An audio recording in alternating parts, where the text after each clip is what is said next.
गुरुर्न स स्यात् स्वजननो न स स्यात् पिता न स स्यात् जननी न स स्यात् देवीं न तस्यात् न पतिश्च स स्यात्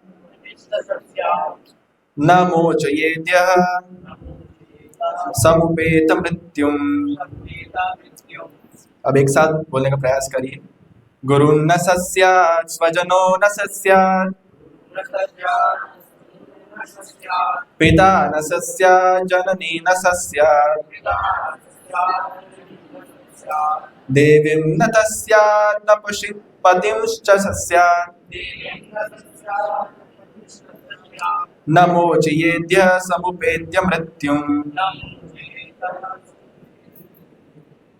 इसका अर्थ और भावार्थ हम पढ़ेंगे। बोलिए गुरु गुरु न नहीं सह वह स्यात् हो स्वजनः कुटुंबी न नहीं सह ऐसा व्यक्ति स्यात् हो पिता पिता न नहीं सह वह स्यात् हो जननी माता न नहीं सा वह स्यात् होवे देवीं देवं आर्च विग्रह न नहीं तत् वह स्यात् हो न नहीं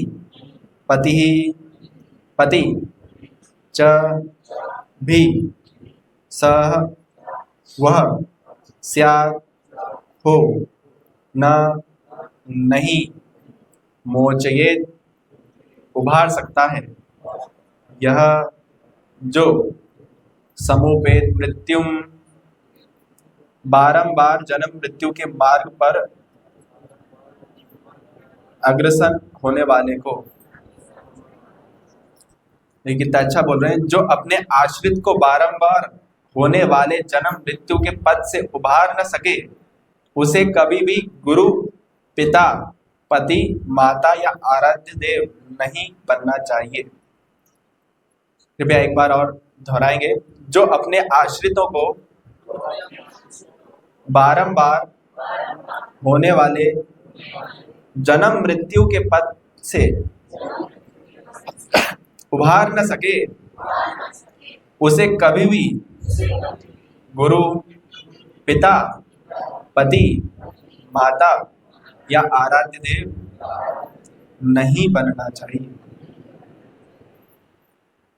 ये कितना महत्वपूर्ण बात कह रहे हैं कि अगर आप भविष्य में पति बनने वाले हैं या पिता बनने वाले हैं या किसी का गुरु बनने का सोच रहे हैं या माता बनने का सोच रहे हैं या किसी का आराध्य देव भगवान बनने का सोच रहे हैं किसी के और अगर आप उसको जन्म मृत्यु के बंधन से उभार ना पाए तो क्या कह रहा है भागवतम कि वो आपको नहीं होना चाहिए।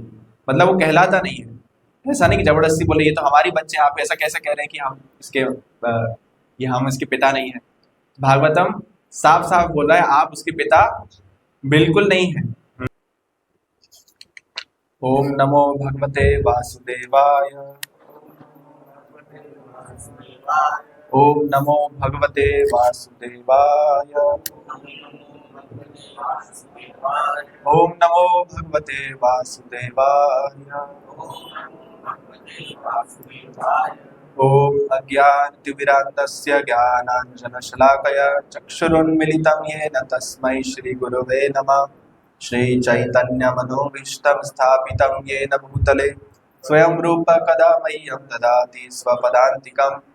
वन्देऽहं श्रीगुरो श्रीयुतपदकमलं श्रीगुरून् वैष्णवांश्च श्रीरूपं साग्रजातं सहगण रघुनाथान्वितं तं सजीवं साद्वैतं सावधूतं परिजनसहितं कृष्णचैतन्यदेवं श्रीराधा कृष्णपादान् सहगण ललिता श्रीविशाखान्वितांश्च नमः। ओं विष्णुपादाय कृष्णप्रेष्ठाय भूतले श्रीमते भक्ति वेदांत स्वामिनिति नामिने नमस्ते सरस्वते देवे गौरवाणी प्रचारिणे निर्विशेष शून्यवादी पाश्चात्य देश तारिणे हे कृष्ण करुणा सिंधु दीनबंधु जगतपते गोपेश गोपिका कांत राधा कांत नमोस्तुते तप्त कांचन गौरांगी राधे वृंदावनेश्वरी वृषभानुसुते देवी प्रणमामि हरिप्रिये वाञ्छाकल्पतरुभ्यश्च कृपा सिन्धुभ्येव च पतितानां पावनेभ्यो वैष्णवेभ्यो नमो नमः।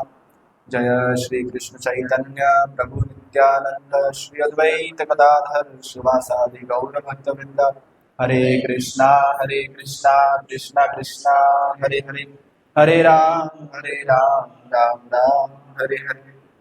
मूकं करोति वाचालं पङ्गुं लङ्घयति यत्कृपातमहं वन्दे विष्णुं।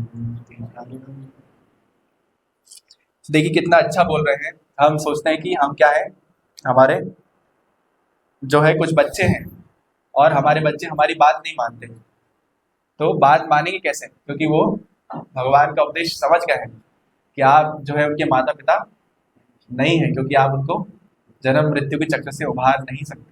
हाँ, इसलिए वो बोले आपका बात मानने से मतलब है क्या। कुल मिला के कुछ व्यक्ति प्रश्न पूछते हैं कि कैसे हम ऐसा क्या करें कि बच्चे हमारा बात मानने लग जाए, ऐसा क्या करें कि हम अपने मैं नहीं पहले भगवान खाएंगे। हाँ भगवान। तो ऐसा पूछते हैं कि हमारे बच्चे हमारी बात नहीं मान रहे, हमारे माँ बाप हमको भक्ति करने नहीं देते, ऐसा क्या करें हम कि वो भी हमको भक्ति करने दें, या ऐसा क्या करें कि वो भी हमारा बात मानने लग जाए। ऐसा अक्सर हमारा प्रश्न होता है, लेकिन हम ये नहीं समझते कि हम कितना भक्ति में डूबे हुए हैं या हम कितने अच्छे भक्त हैं। और जब तक हम अगर अच्छे भक्त नहीं बनते, जब तक हम उस भक्ति में लीन नहीं होते, तब तक हमारे बच्चे जो बच्चे हैं जनरली वो किसको देखते हैं, किसको फॉलो करते हैं? माँ बाप को। जैसे माँ बाप होंगे वैसे ही बच्चे होंगे, या बच्चे भी भक्त होते हैं। अगर माँ बाप भक्त नहीं होते तो माँ बाप क्या देखते हैं, बोले इस्कॉन में जाके इसका व्यवहार कैसा हुआ। कभी कभी क्या होता है कि इस्कॉन में जुड़ जाते हैं तो बोले हमारे माँ बाप जो है जन्म मृत्यु जरा व्याधि जो है कर रहे हैं और एकदम पशुओं जैसा जीवन जी रहे हैं, लेकिन अभी हम भक्ति करने लग गए हैं। और अभी क्या करना चाहिए हमको, जो भी ये भौतिक क्रियाएं हैं, भौतिक संसार है, उसको त्याग देना चाहिए। तो माँ बाप जो भी काम बोले नहीं करना चाहिए। तो उससे क्या है, माँ बाप ये रवैया देखते, बोले इस्कॉन में जाके हमारा छोरा, वो ड्रामा हुआ था ना बीच में यूथ प्रोग्राम में, इस्कॉन में जाके छोरा बिगड़ गया, तो सुधरने की बजाय बिगड़ गया। बोले पहले भक्त नहीं था, कम से कम मान सम्मान करता था। अभी बोले कि आप तो भौतिक हैं, इस भौतिक जीव के भौतिक प्राणी हैं और आप हमें जन्म मृत्यु के चक्र से नहीं उभार सकते, तो इसलिए हम आपका पाँव छूना आज से बंद करते हैं। आप हमारे माता नहीं हैं, आप हमारे पिता नहीं, तो ऐसा बोलते हैं। और वैसे ही माँ बाप को कंप्लेन रहता है कि बच्चे हमारा बात नहीं मानते, हम उनको अपने हिसाब से बोलते हैं, समझाते हैं, लेकिन वो अपना मन मर्जी करते हैं, ऐसा करते हैं, वैसा करते हैं, भक्ति नहीं करते। तो वो भी आपका उदाहरण फॉलो करते हैं, वो आपको देखते हैं कि आप कितना अच्छे से भक्ति कर रहे हैं, आप कितना अच्छे से आपका व्यवहार कैसा है। हाँ, जैसे एक माँ बाप को जानते हैं, वो चाहते हैं कि हमारा बच्चा क्या बने, प्रहलाद महाराज जैसा शुद्ध भक्त बने, बहुत अच्छा भक्ति करे और भगवान का पूरे दिन नाम जो है गुणगान करे। लेकिन अगर वो अपना स्थिति देखेंगे, मैंने वो मुझसे प्रश्न पूछ रहे थे कि हमारा बच्चे बात नहीं मानते, क्या करें। हम उनको आपके गुरुकुल स्कूल में भेजते हैं, हम उनको जो है हर बार संडे फीस्ट में लाते हैं, जितनी भी यात्राएं होती है उसमें लेके चलते हैं, सब कुछ करते हैं, लेकिन फिर भी क्यों हमारी बात नहीं मानते। तो मैंने बोला कि आपको फॉलो करते हैं, वो हमको फॉलो नहीं करते। हम उनकी नज़र में जो है सिर्फ एक स्पीकर जैसे, यहाँ एक बस कुछ बोल दिया, उन्होंने कुछ सुन लिया या कुछ गेम्स खिला दिया, वो करके चले जाते हैं।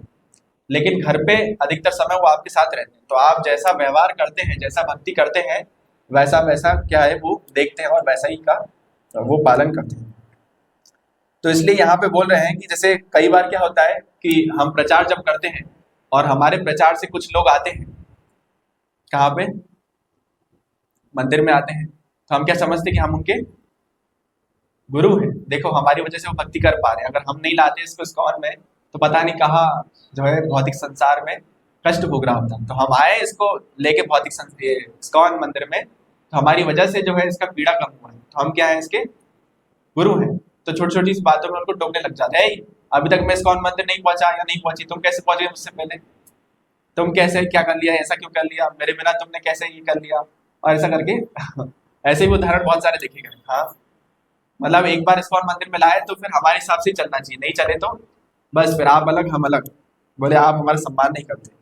तो वो क्यों ऐसा भाव आता है, क्योंकि हम अभी भी समझते हैं कि हम नियंत्रण नियंत्रण हमारे ऊपर कंट्रोलरशिप, हम कंट्रोल कर सकते हैं किसी व्यक्ति को। हाँ, तो हम उनका गुरु बनने का प्रयास करते हैं, लेकिन यहाँ पे प्रभुपाद जी क्लियरली कह रहे हैं कि ऐसा गुरु जो जन्म मरण के चक्र से उभार न सके या उभारने में असमर्थ हो, उसे गुरु नहीं बनना चाहिए।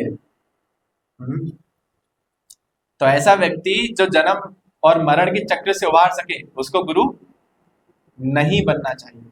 हाँ, किसी भी हालत में गुरु नहीं बनना चाहिए, ये प्रभुपाद जी कह रहे हैं। तो जन्म मृत्यु और मरण के चक्र से कैसे उभार पाएंगे हम किसी को, उसका भी प्रभुपाद जी उत्तर दे रहे, जन्म कर्म च मे दिव्यम एवं युवती तत्वतः। जो भगवान के जन्म और भगवान के कर्म को जो तत्व से समझा देता है, जो तत्व से उसको सिखाता है, वो क्या है, गुरु बन सकता है और उस परंपरा का ज्ञान देकर मार्गदर्शन कर सकता है। तक्त्वा देहम पुनर्जन्म नयति मामेति सोर्जनम। जब ये सब जो न तत्सायत सूर्य न शशांको न पावक यद गत्वा न निवर्तन्ते तद धामम परमम। तो भगवान बार बार अलग अलग जगह पे बोल रहे हैं कि जब आप मेरे धाम आ जाएंगे तो क्या है, आपको हम मुक्त कर देंगे। लेकिन हमें ये ध्यान रखना चाहिए कि हम अगर किसी को प्रचार करके ला रहे हैं तो हम क्या है, उसका ऑथोरिटी नहीं है। वो हमारी बात कितनी मानेगा और कैसा क्या करेगा, हम उसको कंट्रोल नहीं कर सकते। लेकिन फिर क्या करें, फिर हम सोचते हैं एक बात की प्रचार इससे अच्छा तो प्रचार ही ना करें, तो हम अच्छे से अपना भक्ति करेंगे और दूसरा व्यक्ति अपना भक्ति करेगा, तो ये सबसे अच्छा है। क्यों?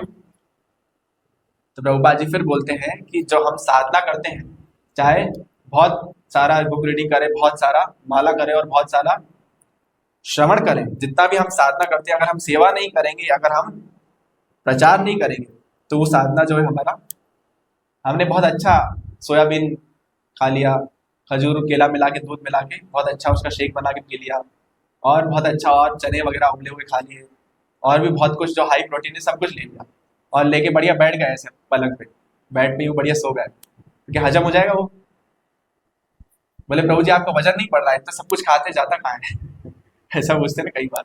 क्यों नहीं उसका हजम होगा, क्योंकि उसने खा तो बहुत लिया पेट भर के, बहुत अच्छी अच्छी प्रोटीन की चीजें खा ली, लेकिन हजम कैसे होगा, जब तक वो व्यायाम नहीं करेगा, जब तक वो एक्सरसाइज नहीं करेगा तो हजम नहीं होगा। और वैसे ही अगर भूखे पेट एक्सरसाइज करेगा तो क्या होगा, तो भी सही नहीं है। सही है कि नहीं? अगर कुछ खाया पिया नहीं और जिम चले जाएंगे एक्सरसाइज करने, बोले हमें अपना वेट लॉस करना है, तो पहले ही वेट तो है नहीं, तो कहाँ से लॉस करेंगे? तो दोनों बातें गलत है। तो अगर कोई साधना बहुत अच्छा खासा करता है, लेकिन बोले कि अरे कौन मगजमारी पाले, रोज फिर फोन लगाओ, फिर वो हमें से पूछता है कि माला ऐसा करना है, कौन सा मैं बुक रीडिंग करूँ, क्या करूँ, ऐसा करूँ वैसा करूँ, बहुत झंझट है, इससे अच्छा तो प्रचार ही मत करो, भाड़ में जाओ, बहुत रिस्क है प्रचार करने में, तो इससे अच्छा प्रचार करना छोड़ ही देते हैं। हाँ, यहाँ सेवा करना छोड़ दो, बहुत दिक्कत है सेवा में। तो एक एक्सट्रीम ये है, और दूसरा एक्सट्रीम क्या है, इतना सेवा करते इतना प्रचार करते कि साधना ही नेगलेक्ट करते, साधना ही भूल जाते। बोले हमारा बुक रीडिंग से बहुत अच्छा उदाहरण दे रहे थे प्रभु जी, एक बोल रहे थे कि हम जब कुएं के अंदर है कोई व्यक्ति, और अगर हमको उसको कुएं से बाहर निकालना हो तो कैसे निकालेंगे? हाँ, किससे निकालेंगे बाहर? रस्सी से। तो रस्सी कहाँ से फेंकेंगे आप? कुएं के अंदर से उसको रस्सी देंगे कि बाहर से? तो इसका मतलब हमको पहले खुद कुएं के बाहर होना चाहिए। तो विशेषकर जब हम प्रचार करते हैं, हमारे दिमाग में बहुत महत्वपूर्ण बात होनी चाहिए कि हम प्रचार नहीं कर रहे हैं, हम सिर्फ एक माध्यम बन रहे हैं। चैतन्य महाप्रभु और प्रभुपाद जी ऑलरेडी पूरे विश्व भर में प्रचार कर चुके हैं, हम सिर्फ एक माध्यम बन रहे हैं उसको मंदिर तक लाने के लिए, और उसको बुक रीडिंग करने के लिए, या उसको भक्ति में आगे बढ़ाने के लिए।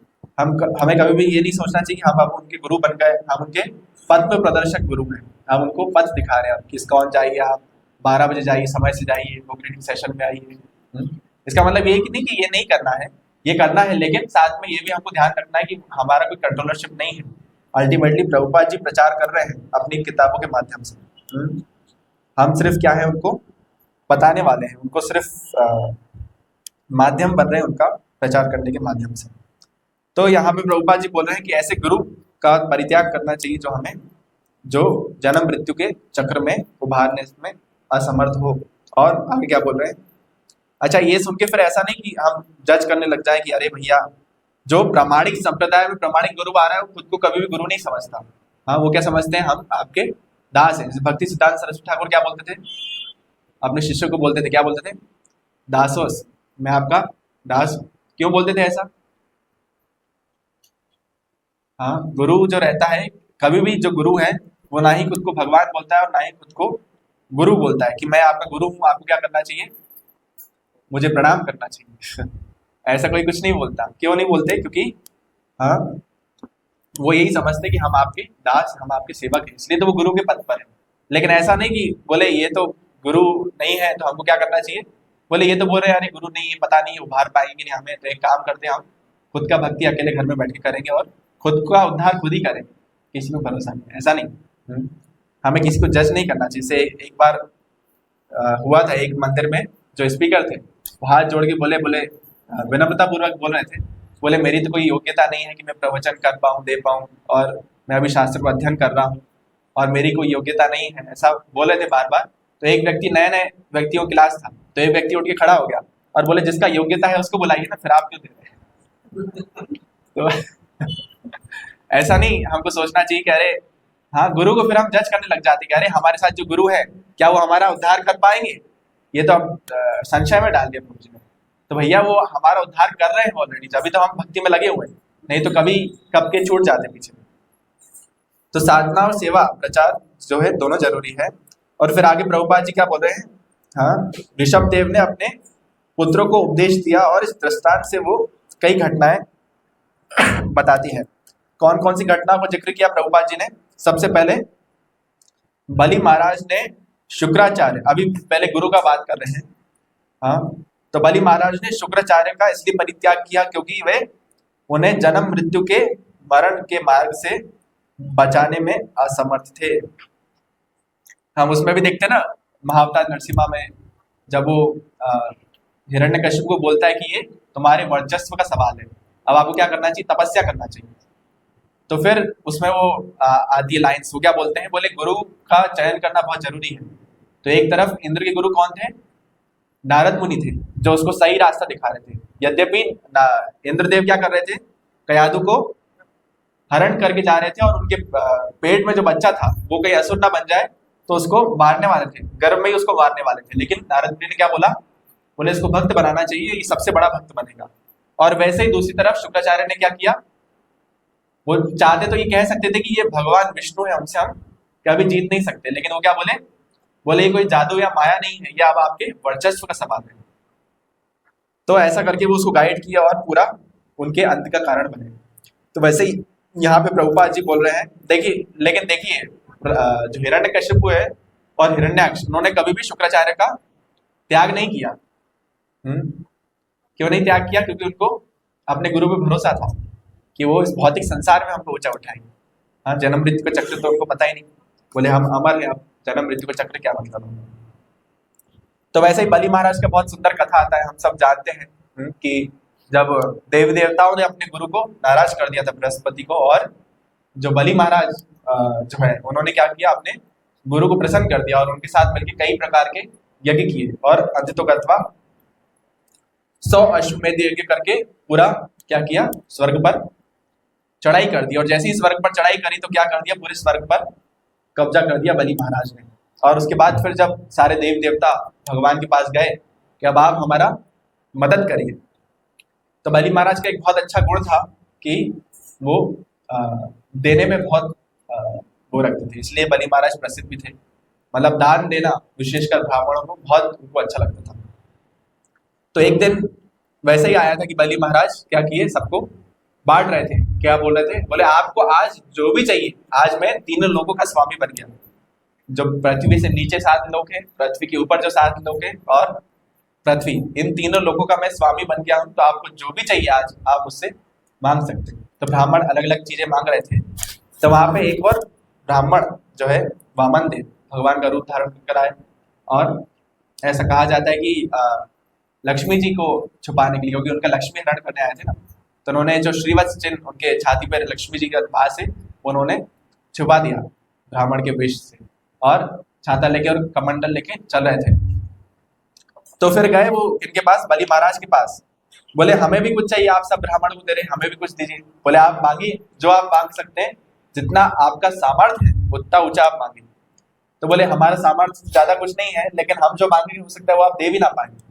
बोले अच्छा, ऐसा क्या मांगने वाले, आप एक बार मांग के तो देखिए, हम ना दे पाए तो बात अलग है। बोले नहीं नहीं, आप नहीं दे पाएंगे, हमको पता है। बोले आप मांगिए तो सही एक बार। तो बोले हमें 3 पग भूमि चाहिए। तो वो बोले कि इतना बड़ा राजा हूं मैं, तीनों लोक का विजेता हूं, मैंने क्या कुछ नहीं जीत लिया और ब्राह्मण को क्या कुछ नहीं दे दिया। हजारों लाखों टन सोना जो है मैंने दान कर दिया, हजारों लाखों गाय दान कर दी, क्या क्या कुछ नहीं दान किया मैंने। और आप 3 पग भूमि, और आप कदम भी जो है ज्यादा बड़े नहीं, कितना नाप पाएंगे आप। तो बोले 3 पग भूमि में क्या ही कर लेंगे। तो लेकिन बोले कि आप, मुझे पता था नहीं दे पाएंगे, आप दीजिए तो मैं बताता हूँ।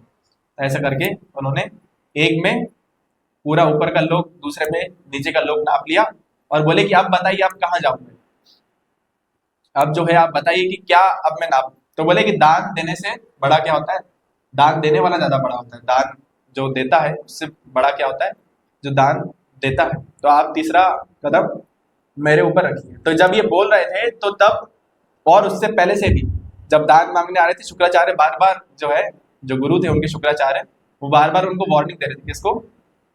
बलि महाराज को, कि बेटा ये जो ब्राह्मण है 3 पग भूमि नहीं मांगेगा, ये आपका सब कुछ छीन लेगा, इसको 3 पग भूमि नहीं देना है दान।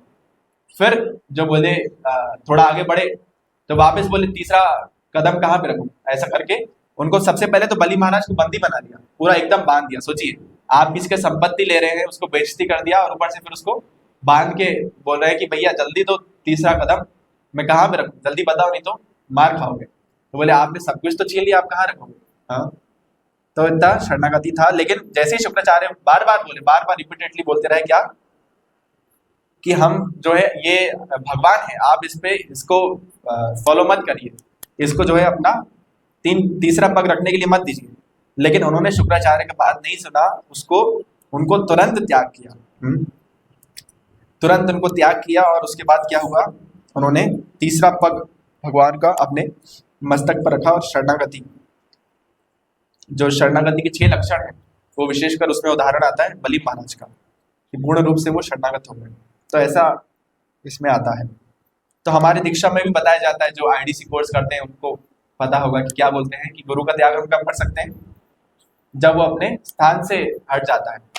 तो हम गुरु को कभी भी लेकिन जज नहीं करना चाहिए।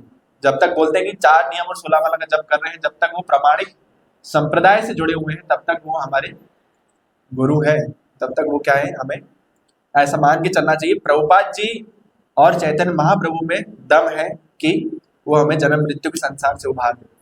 तो उनके जितने भी अनुयायी हैं जो उस रास्ते से जुड़े हुए हैं, वो भी क्या है, उनमें भी इतना सामर्थ्य है कि वो हमें उभार दे। ऐसा हमें मान के चलना चाहिए, ना कि गुरु में ये सुनकर फिर गुरु में दोष नहीं देखना चाहिए। जैसे एक लोहा रहता है, तो लोहा जो गर्म रहता है, पहले लोहा नॉर्मल है, लेकिन लोहे को, वो सरिये को आग में डाल दे तो क्या होता है, हाँ, वो भी एकदम किसके जैसा बन जाता है, आग के जैसा। और उस लोहे में जितना लोहा और जितना सरिया और जोड़ते जाएंगे, उसके आसपास रखेंगे, तो वो भी कैसा बन जाएगा, आग के जैसा। तो वो आग का काम है उद्धार करना, लेकिन उस आग के टच में जो भी है, उसके जो है, उसको जो भी छू रहा है वो भी जलाने में योग्य है। तो वैसे ही जो भगवान के समीप है, या जो परम गुरु है, उनके संपर्क में जो भी है, जो प्रभुपाद जी के सिर्फ, ऋत्विक क्या करते हैं, ऋत्विक यही बात नहीं मानते, बोले प्रभुपाद जी की बात कोई भी हमारा उद्धार नहीं कर सकता। लेकिन ऐसा नहीं है। यहाँ पे बोलते हैं कि जो गुरु हमें सामर्थ्य ना हो जन्म मरण के चक्र से उभारने में, उसका जो है त्याग कर देना चाहिए। और उसके बाद फिर दूसरा एग्जाम्पल दे रहे क्या, दूसरा किसका उदाहरण दे रहे हैं, गुरु का हो गया। फिर उसके बाद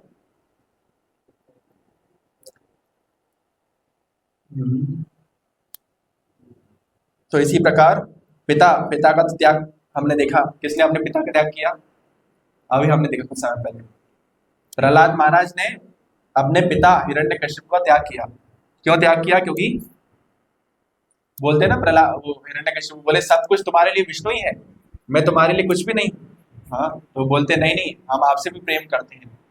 तो बोले अच्छा, देख के ऐसा लगता तो नहीं है कि आप हमसे प्रेम करते हैं। क्यों ऐसा बोल रहे थे? क्योंकि पिता जो है उनके, हिरण्यकश्यप, उनको जन्म मृत्यु के चक्र से उद्धार नहीं करने वाले थे, तो इसलिए उन्होंने उनका त्याग कर दिया। और वैसे ही पति का उदाहरण दिया गया है, बहुत अच्छा उदाहरण इसमें दिया गया है कि जब हम्म,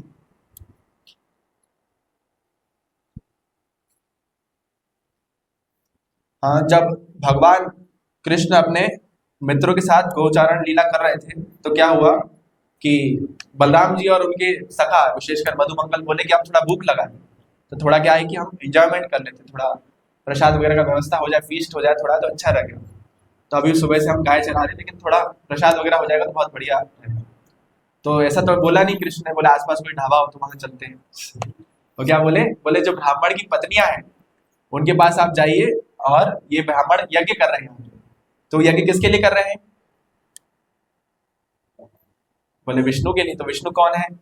मैं ही हूं। तो बोले आप जाइए उनके पास और बोलिए उनको कि कृष्ण बलराम ने यज्ञ का जो चढ़ावा है, जो आप यज्ञ में डालने वाले, जो यज्ञ में चढ़ाने वाले, वो सब क्या किया है?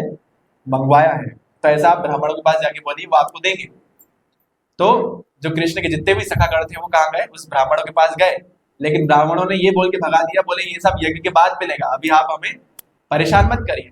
तो बोले ये आप जिसके लिए चढ़ा रहे हैं वो स्वामी ही मंगवा रहे हैं ये सब चढ़ावा, तो आप क्यों जो है इतना परेशान हो रहे हैं, आप सारा दे दीजिए हमें। तो बोले नहीं, तुम कैसा पागल जैसा बात करते हो, वो कृष्ण जो नन्हा सा बाल बाल नादान बालक अपने आप को क्या समझता है? भगवान समझता है। तो हम कैसे उनको विष्णु का जो है अवतार माने? तो कोई वो विष्णु नहीं है, और हम ये जो है यज्ञ के बाद ही आपको ये चढ़ावा देंगे, तो अभी आप भग जाओ यहाँ से, परेशान मत करो। ऐसा करके कृष्ण के सखा को भगा दिया। उसमें बहुत अच्छा प्रभुपाद जी उदाहरण भी देते हैं। जैसे मान लीजिए भगवान सामने खड़े हों और हम भगवान को भोग लगा दें, तो क्या करेंगे हम? बोलेंगे आप 2 मिनट रुक जाओ, हम थोड़ा मंत्र पढ़ लें, वो भगवान खा ले जो अंदर आचार्य विग्रह बैठे, उसके बाद फिर आपसे बातचीत करेंगे। चैतन्य महाप्रभु का भी ऐसा बहुत अच्छा लीला आता है कि जब चैतन्य महाप्रभु छोटे थे, तो उनके घर जो जगन्नाथ मिश्र उनके जो पिता थे, उनसे काफी सारे लोग मिलने आते थे। तो चैतन्य महाप्रभु के पास उनके पिता के घर एक साधु आए थे, और चैतन्य महाप्रभु बहुत छोटे थे। तो उनके पिता को आमंत्रित किया, किन्होंने? चैतन्य महाप्रभु के पिता ने उस साधु को आमंत्रित किया, बोले आप हमारे घर आइए और क्या करिए, भगवान को भोग लगाकर जो है प्रसाद पाइए। तो बोले हम अपने हाथ से ही बनाते और अपने हाथ से ही भगवान को भोग लगाते और वही पाते। तो बोले ठीक है, फिर मैं सारा सामान दे देता हूँ आपको, स्पेशल किचन दे देता हूँ, तो सब कुछ आप करिए। तो उसमें पूरा वर्णन है कि चैतन्य महाप्रभु के जो पिता थे उन्होंने घी दिया, अलग अलग प्रकार की सब्जियां दी, अलग अलग प्रकार के सामान वगैरह सब कुछ दिया कि भैया अब आप क्या करिए, अब आप प्रसाद बनाइए। तो एक बार जब प्रसाद बनाया और भगवान को भोग लगा रहे थे, मंत्र पढ़ रहे थे, आग बंद करके, तो इतने में क्या किए, चैतन्य महाप्रभु चावल उठाए और खा लिए, निमाई। तो वो बहुत क्रोधित हो गए, बहुत ज्यादा, और वो जगन्नाथ मिश्र को बुलाए और डांटे, बोले ये क्या है, कैसा बेटा आपका ऐसा पूरा खराब कर दिया। तो उन्होंने क्या किया, उनको बहुत डांटा, बोले आप जो है बहुत नटखट हो। चैतन्य महाप्रभु को बोला, और उसके बाद उनको रिक्वेस्ट किया साधु को कि आपको नया सामग्री, नया सामान दे रहे, आप एक बार और बनाइए, वंस मोर, एक बार और ट्राई करिए, इस बार जो है हम इनको अपने पास से पकड़ के रखेंगे। तो उन्होंने एक और बार बनाया, और उसके बाद फिर क्या किया, चैतन्य महाप्रभु ने फिर से खा लिया। और वो मंत्र जैसे ही आंखें बंद करके मंत्र पढ़ने लगे, चैतन्य महाप्रभु फिर चावल उठा के खा गए। तो बोले भैया ये बार बार बहुत ज्यादा कर रहे हैं। तो वो क्या किए, लकड़ी उठाकर मारने लगे। कौन? जगन्नाथ मिश्र एक बहुत अच्छा लकड़ी, पतला लकड़ी उठा के चैतन्य महाप्रभु के पीछे भागने लगे और उनको मारने के लिए भागने लगे। तो इतने में उन्होंने, ब्राह्मणों ने मना किया, क्या बोले? बोले बच्चा है अभी, जाने दो। चैतन्य महाप्रभु को ये लीला कब याद आ रहा था? जब वो बड़े हो गए थे और उनके घर गए थे। किनके घर? मेरे ख्याल से श्रीवास आचार्य के घर गए थे, इनके घर, अद्वैत आचार्य के घर। तो उनका वो दामाद था अमोघ, किनका दामाद था? उनका ही था। हाँ हाँ, अद्वैत आचार्य का दामाद था अमोघ। तो जब वो प्रसाद पा रहे थे तो वो कमेंट कर रहा था, तो जो अद्वैत आचार्य जो उनकी पत्नी है, वो उनको गाली देते हुए उनके पीछे भागने लगे मारने के लिए। तो चैतन्य महाप्रभु को अपने जन्म की यही लीला याद आ गई कि बोले ये मैंने ऐसा परेशान किया था उनको, और वो मेरे को, मेरे पिताजी जो है लकड़ी लेके मार रहे थे, लेकिन ब्राह्मण ने मुझे रोक दिया। तो वैसे ही चैतन्य महाप्रभु ने बोला इसको जाने दो अमोघ को। तो वैसे ही तीसरी बार बहुत ज्यादा रिक्वेस्ट करके उस ब्राह्मण को रोका और तीसरी बार वापस बोले आप वापस बनाओ। तो क्या होगा, हम वापस इसको, आप भगवान भोग लगाइए, अब कुछ नहीं होगा। अब चैतन्य महाप्रभु को हमने एक कमरे में बंद कर दिया। तो वापस उन्होंने बनाया और वापस जब भोग लगाने जा रहे थे तो वापस फिर चैतन्य महाप्रभु ने कहीं से बाहर निकल के और पूरा वापस उसको जूठा कर लिया।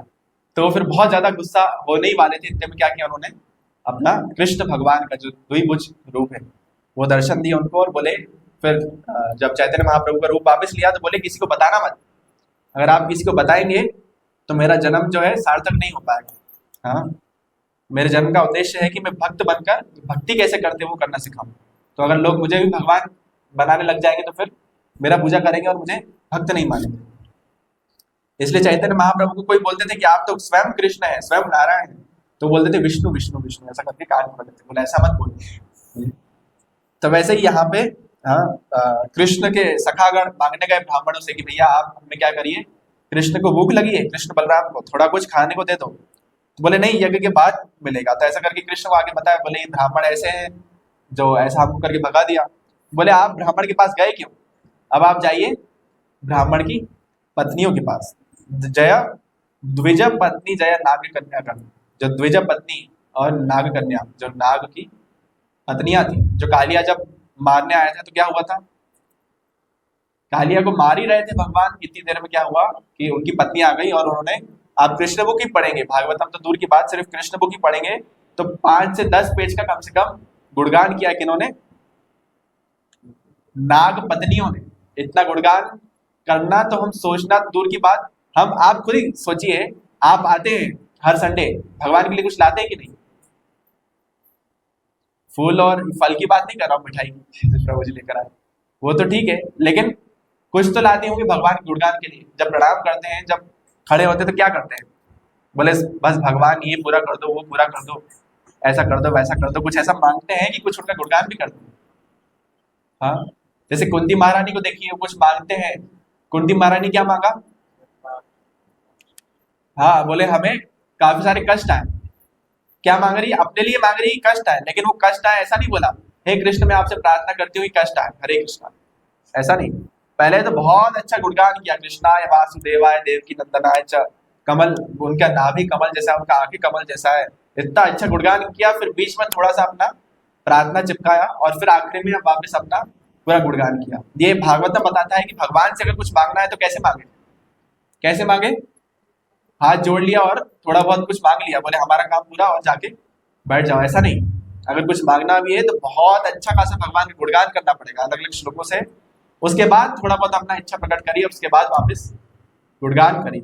इसका मतलब ये नहीं कि भगवान आपके गुणगान के लिए तरस रहे कि अरे ये आएंगे और हमारा तारीफ करेंगे तो हम इनसे खुश होंगे, और नहीं, भगवान तो वैसे भी देंगे, लेकिन भागवतम बता रहा है कि जो भक्त होते हैं उनका ये कर्तव्य रहता है। तो आप अभी जाएंगे ना वापस, जब प्रसाद लेने के बाद जाएंगे, अभी तो तब तक तो हो सकता है पट बंद हो गया हो, लेकिन फिर भी भगवान के सामने खड़े रहिएगा और गुणगान करने का भगवान का प्रयास करिएगा, और देखिए आपके मन से, आपके दिमाग से कुछ निकलता भी है कि नहीं। मैं गारंटी के साथ कह रहा हूँ 1 मिनट से ज्यादा आप खड़े नहीं हो पाएंगे। क्यों, क्योंकि हमारी चेतना जो है कृष्ण भावनामृत नहीं, कृष्णमयी नहीं है। तो इसलिए हमारे मन में जो विचार चलेंगे, गुणगान तो करेंगे, लेकिन फिर हमारा समस्या जो है हमारे दिमाग में आने लगेगी और बीच बीच में वो भी घुसाएंगे कि भगवान आप तो बहुत अच्छे हैं, लेकिन थोड़ा ये भी हल कर दीजिए, थोड़ा हो जाता अच्छा हो जाता। तो आप प्रयास करिएगा अभी, हाँ आखिरी में सिर्फ भगवान के सामने खड़े होइए और उनका गुणगान करने का प्रयास करिए, अपने मन से नहीं, जो शास्त्रों में लिखा है, मतलब अपने मन से भी कर सकते हैं लेकिन वो शास्त्र सम्मत होना चाहिए। तो ऐसा गुणगान करने का प्रयास करिएगा। तो वही यहाँ पे बता रहे हैं कि कृष्ण के सखागण गए इनके पास, द्विज पत्नी, जो ब्राह्मण की पत्नियां हैं उनके पास गए, और उन्होंने क्या किया, सारा का सारा जितना भी चढ़ावा था वो सब किसको दे दिया, कृष्ण बलराम के सखाओं को दे दिया। बोले आप सारा ले जाओ, कुछ भी मत छोड़ो, ये जो यज्ञ कर रहे हैं किसके लिए, कृष्ण के लिए तो है। तो कृष्ण स्वयं आ गए उस यज्ञ का चढ़ावा मांगने, तो बहुत अच्छी बात है। पहले अग्निदेव उस चढ़ावे को लेते हैं, फिर अग्निदेव से स्वाहा उनकी पत्नी तक जाता है, स्वाहा जो है, स्वाहा बोलते हैं ना हम, तो वो स्वाहा क्या है, अग्निदेव की पत्नी है। वो जो अग्निदेव की पत्नी है वो अग्निदेव तक पहुंचाती चढ़ावा, फिर अग्निदेव की पत्नी अग्निदेव तक, अग्निदेव जो है भगवान विष्णु तक, और ऐसा पूरा चढ़ाते। तो भगवान कृष्ण खुद आ गए चढ़ावा लेने, डायरेक्ट, मतलब कोई बीच का रोल नहीं, डायरेक्ट जो है मीडियम बनकर। तो ये तो बहुत अच्छा है।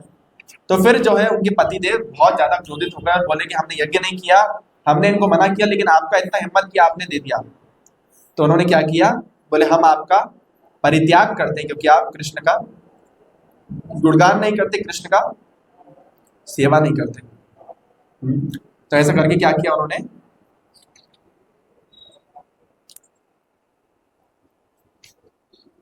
क्या किया उन्होंने, कृष्ण का परित्याग कर दिया। तो ये है पति का परित्याग करना। पिता का परित्याग करना हमने हिरण्यकश्यप का एग्जाम्पल देखा, गुरु का त्याग करना हमने बलि महाराज का एग्जाम्पल देखा, और माता का त्याग करना भरत महाराज का एग्जाम्पल यहाँ पे बता रहे हैं। जननी न सस्यात्, पिता न सस्यात्, जननी न सस्यात्।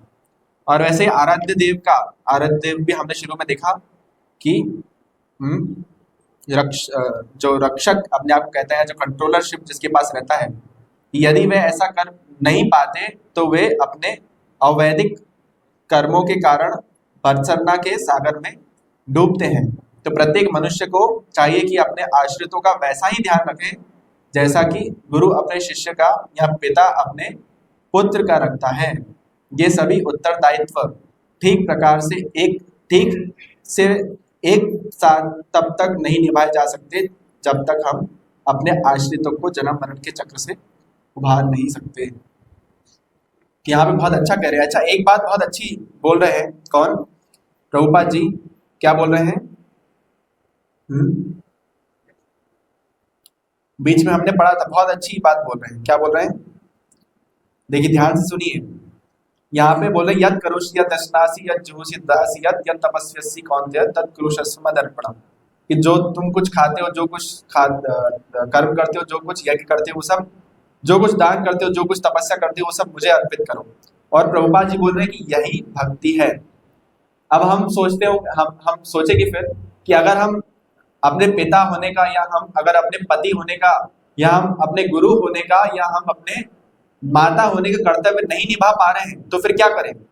क्या हम उस रिस्पॉन्सिबिलिटी से मुक्त हो जाएं कि अब बच्चे हमारे बच्चे नहीं, हमारे बच्चे क्या हमारा परित्याग करेंगे, हमने ही त्याग कर लिया। ऐसा नहीं। प्रभुपाद जी बोल रहे हैं कि बिना भक्त बने कोई मनुष्य परमेश्वर को सर्वस्व अर्पित नहीं कर सकता, और जब तक वह ऐसा नहीं करता तब तक वह गुरु, पति, पिता या माता नहीं बन सकता। कितना अच्छा बात कर। हाँ, कभी कभी बोलते ना, जैसे एक शास्त्र में लिखा था, भक्ति रसामृत सिंधु या हरि भक्ति विलास में कहीं लिखा था, तो उसमें एक बहुत अच्छा श्लोक दिया हुआ है, और उसमें फिर ऐसा कहते हैं आगे कि भगवान जब अपने भक्तों को प्रिय होते हैं, जब उनको भक्त अच्छा लगने लगता है, वो भक्त भक्ति में अधिक बढ़ता है, तो क्या होता है, भगवान क्या करते हैं, उनका क्या करते हैं, उनके साथ उनको और 2 BHK बंगला दे देते हैं, अच्छा और नौकरी में पेंशन बढ़ा देते हैं, ये सब करते हैं।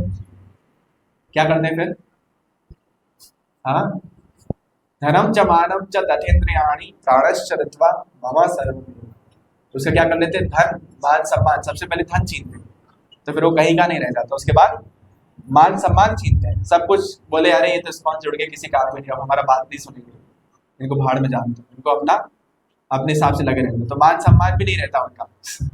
तो धनम च मानम च तथेन्द्रियाणि, फिर जितने भी इंद्रियां हैं हमारी, वो सब क्या करने थे, धीरे धीरे करके छीन लेते हैं, और अंतिम क्या करते हैं, प्राणश्च ऋत्वा मम सर्वम, सब कुछ जो है धीरे धीरे करके छीन लेते, कौन, भगवान। तो भगवान उस श्लोक में बोलते हैं कि जब मैं अपने भक्त पर वाकई में कोई कृपा करता हूं तो क्या करता हूं, सबसे पहले उसका धन, फिर उसका मान सम्मान, उसके अपने परिवार वाले, और धीरे धीरे करके क्या करता हूँ, उसका सब कुछ छीन लेता हूँ। तो एक माता जी ये श्लोक पढ़ के डर गई, पता नहीं कहाँ से उसको मिल गया, व्हाट्सएप पे चलता रहता है इधर का उधर भेजना, तो ऐसा करके उनको कहीं से मिल गया और वो पढ़ के डर गई और बोले प्रभु जी आज से हम मंदिर नहीं आएंगे संडे को, क्योंकि कृष्ण का भक्ति करना अभी हमारे बस की बात नहीं है।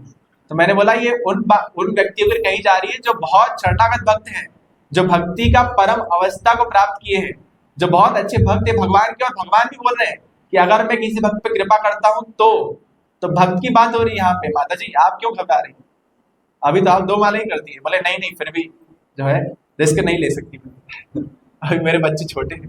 तो ऐसा करके वो उस 1-2 साल हो गए उनको, आज तक आई नहीं। लेकिन यहाँ प्रभुपाद जी क्या बोल रहे हैं, बिना भक्त बने मनुष्य अपना सर्वस्व अर्पित नहीं कर सकता, त्याग ही नहीं सकता।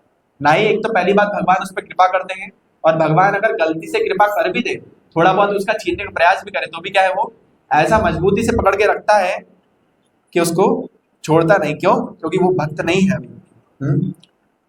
और तब तक वह गुरु, पति, पिता या माता नहीं बन सकता। तो जब तक ऐसा नहीं करेगा, वो क्या करेगा? अपना पति, पिता या माता बिल्कुल भी बन नहीं सकता। तो हम तब तक गुरु, पति, पिता या माता नहीं बन सकते जब तक हमने अपना सर्वस्व, सब कुछ त्याग नहीं दिया। सब कुछ मतलब सिर्फ पैसा घर बार नहीं, सब कुछ मतलब, सब कुछ मतलब क्या? पैसा या घर बार? बोले आज से हम प्रभु जी घर त्याग देते हैं, आज से हम सामने खाली प्लॉट पड़ा है, अभी घर नहीं बना है, वहीं पे रहेंगे झोपड़ी में। ऐसा घर बार त्यागना मतलब सब कुछ मतलब क्या? बोले आज से हम अपनी पत्नी का त्याग करते हैं, बहुत झगड़ा करती है हमसे। हाँ, क्या हुआ? सब कुछ का मतलब हमारे जो अंदर 6 प्रकार के अनर्थ है, काम, क्रोध, लोभ, मोह, मद, मत्सर है, उसका त्याग करना बहुत बड़ी बात है। वो आसानी से हम त्याग नहीं कर सकते। जब गुरु का डांट पड़ता है या जब कोई वरिष्ठ भक्त हमें डांटता है, तो हमको क्या होता है? तब हमें असलियत अपनी पता चलती है। हाँ, या जब हमारा मान सम्मान जहाँ मिलने वाला होता है वहां नहीं मिला। जैसे मान लीजिए 4 भक्त आपस में साथ में सेवा कर रहे थे, तो 3 भक्तों का बहुत गुणगान किया गया और एक भक्त छूट गया गलती से, या किसी मैनेजमेंट के चक्कर में, या कुछ भी वजह से। तो क्या होगा फिर? प्रभु जी अब हम दिखाते हैं हम कौन है, अब सारा सेवा आपके मंदिर में बंद टोटल। तो फिर पता चलता है कितना विनम्रता या कितना कितना अहंकार। हमने इतना साल भक्ति तो किया, इतना सारा साधना तो किया, लेकिन कितना हमने अपने अनर्थों को छोड़ा है। तब वो समझ में आता है।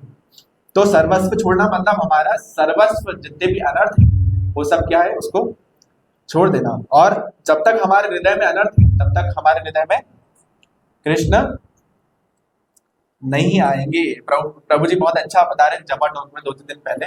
वो बोल रहे थे कृष्ण जो है बहुत ज्यादा स्मार्ट है, आप उनसे कुछ भी मांगे बहुत आसानी से देंगे, लेकिन अगर आप उनसे शुद्ध भक्ति मांग लिए, आप जब में मांगिए, देखिए 2 दिन तक मांगिए कि मेरे को कहीं रास्ते से 4-5 हज़ार रुपये मिल जाए, ऐसे 4-5 दिन मांगते रहेंगे, हो सकता है आपको मिल भी जाए। हरिनाम चिंतामणि है, हो सकता है दिला भी दे, सच्चे मन से मांगे।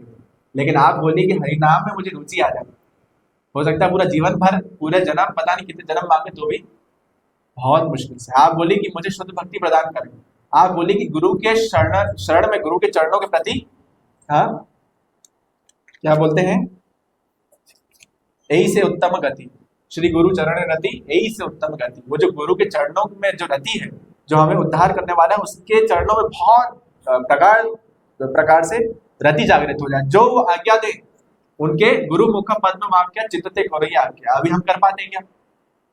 हमारे गुरु या हमारे वरिष्ठ भक्त हमें कुछ बोले, सीनियर डेवोटीज, के आपको ये करना है, सोचते हैं, हो सकता है हमारे लिए संभव नहीं है।